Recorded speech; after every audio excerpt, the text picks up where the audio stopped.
اللہ اللہ اللہ اللہ الحمد للہ وحدہ لا شریک لہ والصلاة والسلام علی من لا نبی بعدہ اما بعد۔ میرے واجب الاحترام دوستو اور عزیز طلبہ اکرام ساتھیوں، یہ اللہ تعالیٰ کے ہم پر بہت بڑے احسانات اور فضل و کرم ہیں کہ اللہ تعالیٰ نے ہمیں درس حدیث میں شرکت کی توفیق عطا فرمائی۔ آج کے درس میں ہم اذان کے بارے میں بتائیں گے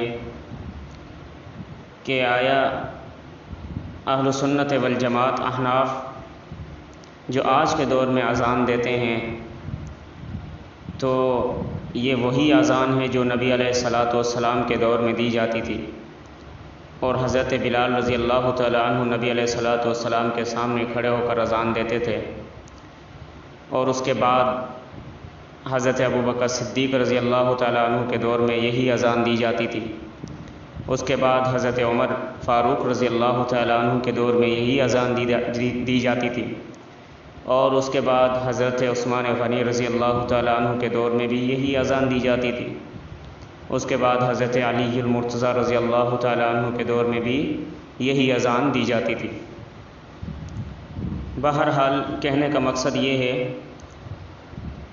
کہ نبی علیہ الصلاۃ والسلام سے لے کر آج تک احادیث سے ثابت شدہ اذان کے جو الفاظ ہیں وہ یہی ہے جو اللہ اکبر سے شروع ہوتے ہیں اور لا الہ الا اللہ پر ختم ہوتے ہیں۔ اب آتے ہیں حدیث کی طرف۔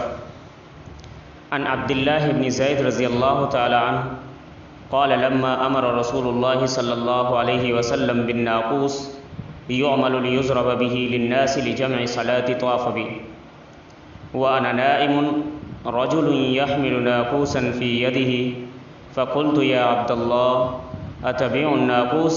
فقال وما تصنع به؟ فقلت ندعو به إلى الصلاة. قال أفلا أدلك على ما هو خير من ذلك؟ فقلت له بلى. فقال تقول الله أكبر الله أكبر الله أكبر الله أكبر أشهد أن لا إله إلا الله أشهد أن لا إله إلا الله أشهد أن محمد رسول الله أشهد أن محمد رسول الله حي على الصلاة حي على الصلاة حي على الفلاح حي على الفلاح الله أكبر الله أكبر لا إله إلا الله. فلما أصبحت أتيت رسول الله صلى الله عليه وسلم فأخبرته بما رأيت فقال إنها لرؤيا حق إن شاء الله. فقم مع بلال فألق عليه ما رأيت فليؤذن به فإنه أندى صوتا منك. فقمت مع بلال رضي الله تعالى عنه فجعلت ألقيه عليه ويؤذن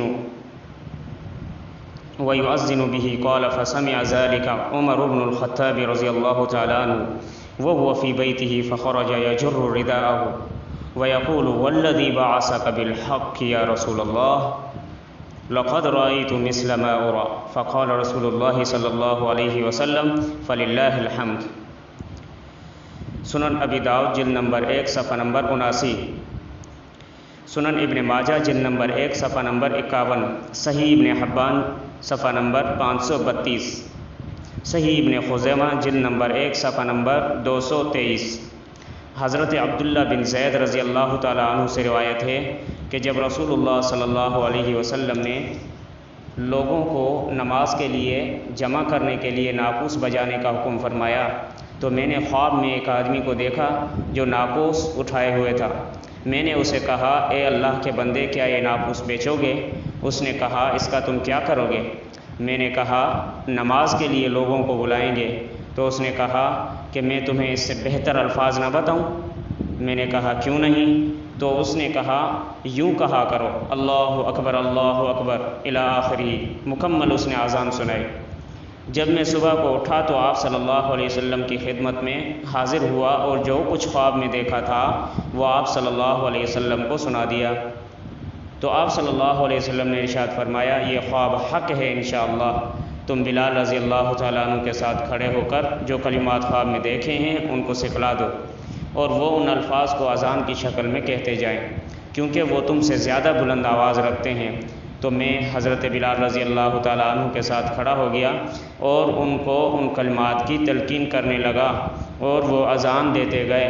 حضرت عمر رضی اللہ تعالیٰ عنہ نے یہ آواز سنی، آپ رضی اللہ تعالیٰ عنہ گھر میں تھے تو جلدی سے چادر کھینچتے ہوئے نکلے اور عرض کیا، یا رسول اللہ صلی اللہ علیہ وسلم، اس ذات کی قسم جس نے آپ کو حق دے کر بھیجا ہے، میں نے بھی یہی خواب دیکھا ہے جو اب سن رہا ہوں۔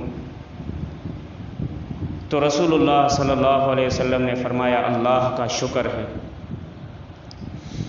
تو دیکھو میرے بھائیوں، اللہ تبارک و تعالیٰ نے نبی علیہ الصلاۃ والسلام کو یہ اعزاز بخشا خواب کی شکل میں، جو حضرات صحابہ اکرام رضوان اللہ علیہ مجمعین نے جو خواب دیکھے اذان کے بارے میں،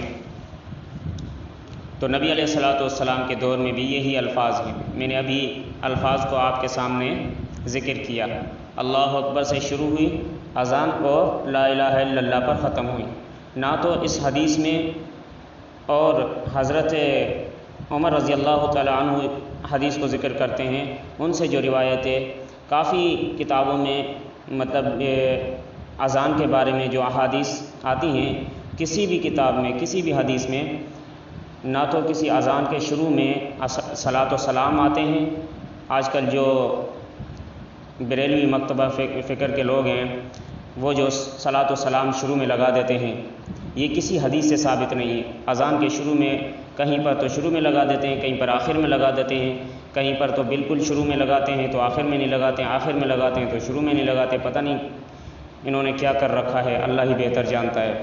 بہرحال یہ صلاۃ و سلام کے جو لفظ ہیں یہ اذان کے شروع میں اور آخر میں کہیں بھی کسی بھی حدیث سے نہیں ملتے۔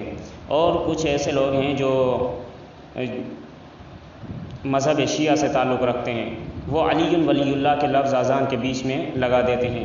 یہ الفاظ لگانا بھی اذان میں جائز نہیں ہے اور کسی بھی حدیث سے ثابت نہیں ہے۔ میں نے آپ حضرات کے سامنے کتابوں کے حوالے رکھے، سنن ابی داؤد میں جلد نمبر 1 صفحہ نمبر 79 میں یہ حدیث موجود ہے، اور آگے آپ کو حوالہ دیا سنن ابن ماجہ جلد نمبر 1 صفحہ نمبر 51 میں یہ حدیث موجود ہے، صحیح ابن حبان میں یہ حدیث موجود ہے، اور صحیح ابن خزیمہ میں یہ حدیث موجود ہے۔